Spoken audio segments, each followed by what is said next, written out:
In this video, I'm going to show you how to fix Internet Explorer cannot display the web page, diagnose connection problems error in Windows 7. So all you have to do is just go. Example, if this is your Windows 10, this is my clock. So you just have to change that clock. So you just have to adjust time. So you just have to click this and change the date and time manually and make sure that you just have to update or sync now. You just have to synchronize your clock. Make sure that your date and your time should be the same. As you can see in here, this is my date and time. So this is where I update my date and time, or you could also change time zone.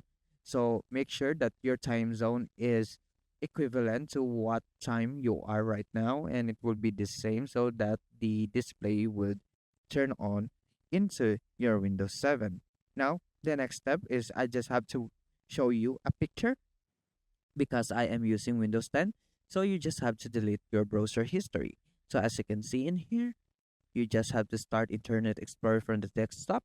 Once you are in the Internet Explorer, you just have to press Alt, go to Tools, Internet Options, Browser History, and click Delete. As you can see in this picture, you just have to click Delete and select the applicable boxes at the top or click Delete in this picture. As you can see, you are just deleting history in your Windows 7.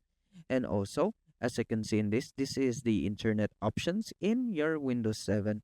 So once you are using Windows 7, this would not be familiar right now because the Windows 7 is a different format than the Windows 10.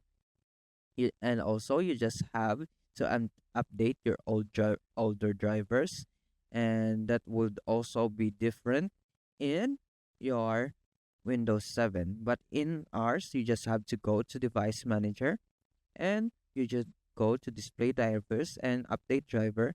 And the next part, or the most important, is you just have to go to Windows, or you just have to check for updates or update and security. You should update your Windows. And after that, that's it.